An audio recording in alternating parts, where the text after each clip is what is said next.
Greetings and salutations to you people of the interwebs. So we're on wobbly cam time, which means it must be a video response, surely. TFKnowlsy, our very own TFKnowlsy, posed the question: what is your top 5 Transformers animated series? He asked this a few weeks ago. I think it kind of got lost in the noise of TF Nation. But I promised a video response, and here it is. So number 5 is G1, the Sumbo animated series. Now, this is the cornerstone of Transformers, really. This is the thing that everyone stands on the shoulders of. This is the series everything else is compared to. As a child, I did prefer the Marvel Transformers comic book, but I still have a very fond nostalgia for that cartoon series. I remember, when we used to go into Blockbuster as a family and go search out the tapes so we could get, they could get them rented out and we could watch them over the weekend, or watch getting up early during the summer holidays to watch it on the Wide Awake Club or Wackaday or whatever it was called back then.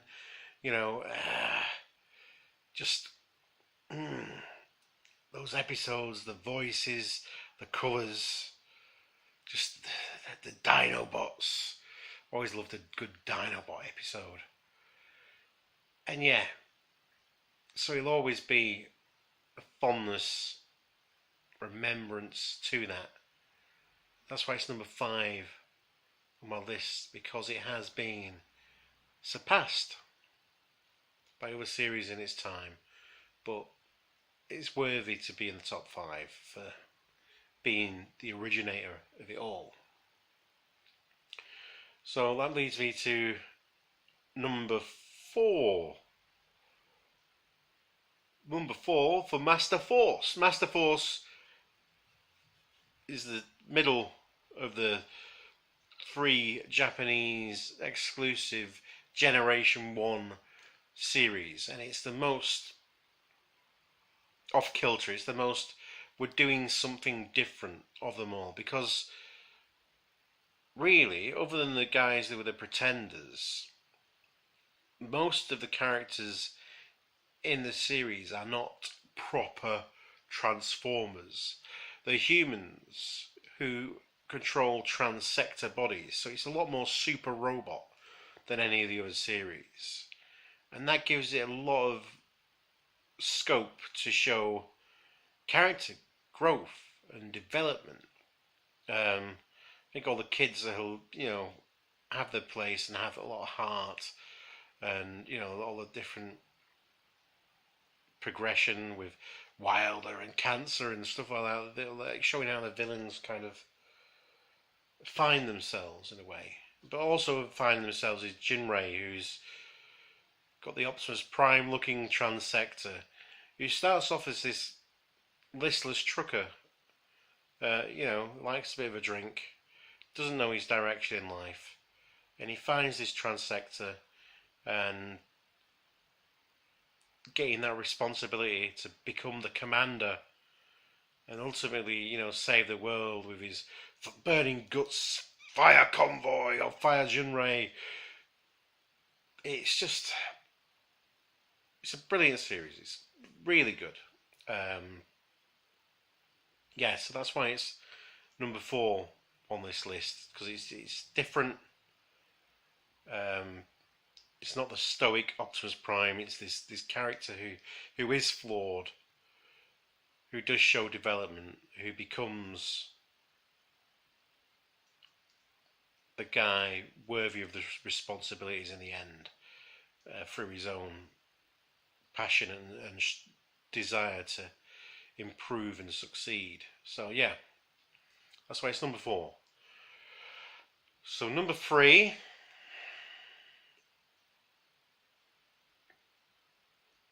is Transformers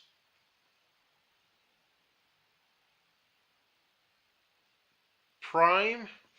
These top 4 are very interchangeable, depending on what mood I'm in. It could be a different one. I've had several goes at videoing this, and every time things are coming out in different orders. So that's why I just keep stopping it and deleting it and starting again. Because so for number 3, Transformers Prime, beautifully animated. Some absolutely amazing voice actors. RC's story arc is brilliant because she's such a wounded warrior who's given up on trying to make connections, to making friends, because bad things happen to people who are a friend, and gradually through the series, with the bond she shares with Jack, it heals her. It makes her stronger, and she finds that strength that she never thought she'd have again. And it's just really it's not the kind of development, or showing this kind of wounded warrior who's got, in a sense, post-traumatic stress disease, and showing how she overcomes that is not something you'd expect to be a through line in a Transformers cartoon. In a sense, quite again, it's this small cast that allows a lot of character development, and most of the characters in Prime, in a way, are wounded. They have the faults, and they overcome those faults, or they don't. Depending on what happens. I say the animation is fantastic. The music's great. The character's strong. Jeffrey Combs is Ratchet. Oh man, when he can drop a speech, he can be this quirky doctor, but then when he can let rip at Prime because he's destroyed the Omega Lock or whatever. Oh, powerful stuff. Yeah, that's why it's number 3. So that means number 2 is Transformers Animated. Transformers Animated was one of those series that was around as I was sorting out my life. When I first started getting into YouTube, was trying to find episodes of Transformers Animated that were on YouTube, because I didn't have any other way of showing it, so they'd pop up. You have to try and search them because they'd pop up and get took down just as quickly as these kind of copyrighted cartoon type stuff does, or doom, whatever. I'm not speaking proper English at the moment. Yeah, so I do wish I had animated in some kind of DVD or Blu-ray format, so I could actually rewatch it and stuff, because it's one of those series that I don't think I've watched enough, and that's why it probably features higher than some of the other series, because I was one of the criteria I was thinking about is rewatchability, and because I've not had a chance to rewatch as much of Transformers Animated as I have other series, it still has that. I want to watch more of it. I want to watch it again. I want to watch episodes again when I haven't really. Whereas some of the other series I've watched the episodes countless times. But yeah, I really liked the angle they took. It started off, when you saw we saw the original artwork and stuff, it looked goofy. It was like, how are they going to make these into actual Transformers? And they succeeded. The toys succeeded to take these really wild concept art and actually make transforming figures of it, and to make these dynamic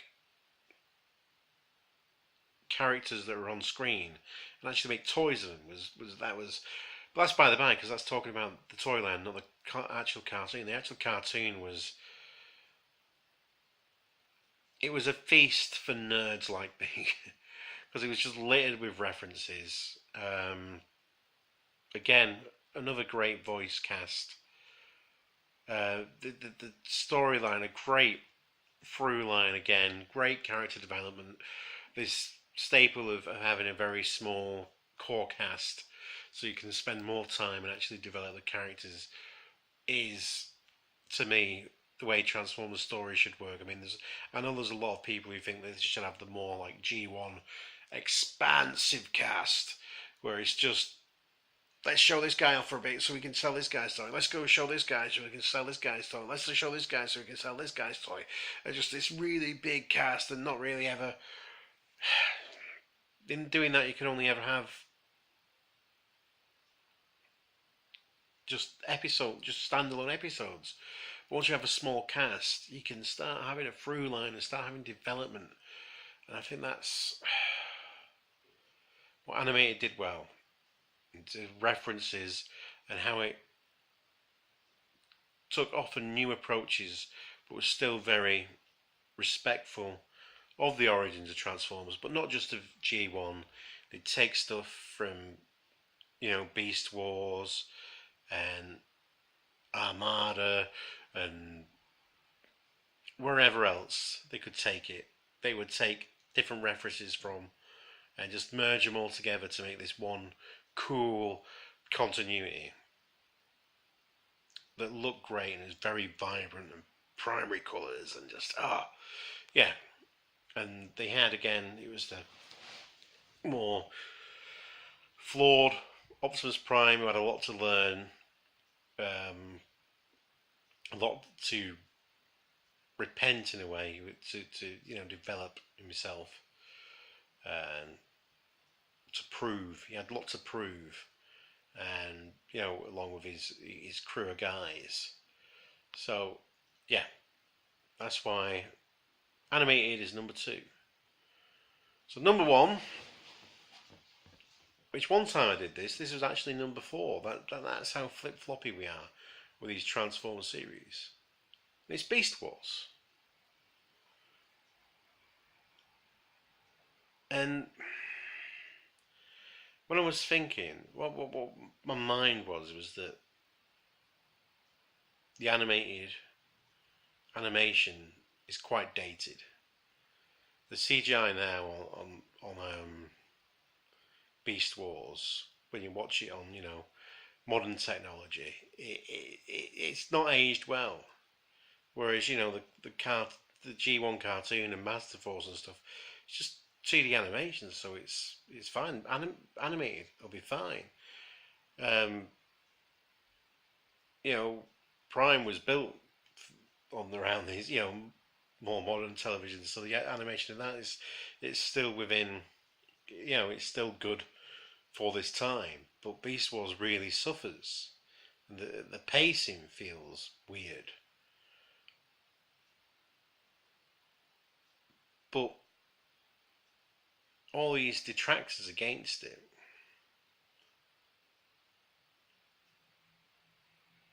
I still don't think any other series has had the emotional impact that Beast Wars had. That didn't. Sometimes goofy concepts, sometimes goofy moments, but when they hit things like Code of Hero, and that's made me cry more than a lot of, well, in comparison to any other Transformers series, there are the odd moments that have brought a tear to my eye, but Code of Hero, full on tears, for a shitty CGI Velociraptor man, tears, yeah. Every time, pretty much every time I watch it, it's again, there's a lot of nostalgia for that. For where I was in my life when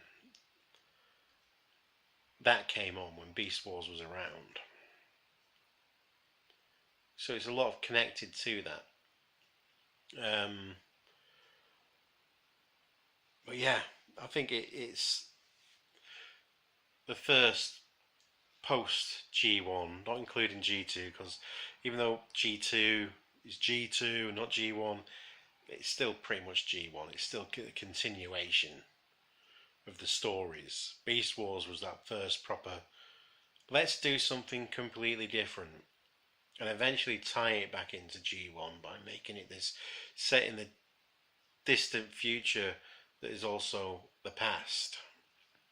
You know, loop it round, which they did quite masterfully, really. So yeah, I just think all the characters are really defined. You know, really that character, the characters are really are that character.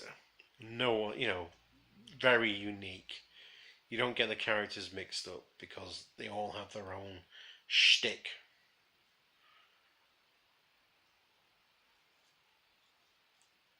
Lots of them have very well done story arcs. The benefit of having a small cast again. Megatron, even though he's not the Megatron, is probably a definitive Megatron. Optimus Primal is not Optimus Prime, but he's that great, like in animated, like Jinray in some ways, is a character that has stuff to prove, stuff to learn, and has a path they need to go on to become the Ultimate Commander. Whereas other series like Prime's, you know, in Transformers Prime starts off where he ends. You know, he's always that stoic, I am Optimus Prime, I am the guy who does the thing. He's always that guy. Whereas in these other series, he has that development that he eventually, you know, gets to that level. So that's why Beast Wars is currently my number one. But like I say, it could have been my number 4. All depends on the mood on the day. We've talked about this for far too long now. So let me know in the comments below what you think. And if you too want to answer TFKnowlsy's question of what is your top 5 Transformers series, bigger camera and get to it. I'd love to see what you think. Until then, be excellent to each other. Party on, dudes. And because you deserve it, let's bump, shall we? Bestow! Bestow!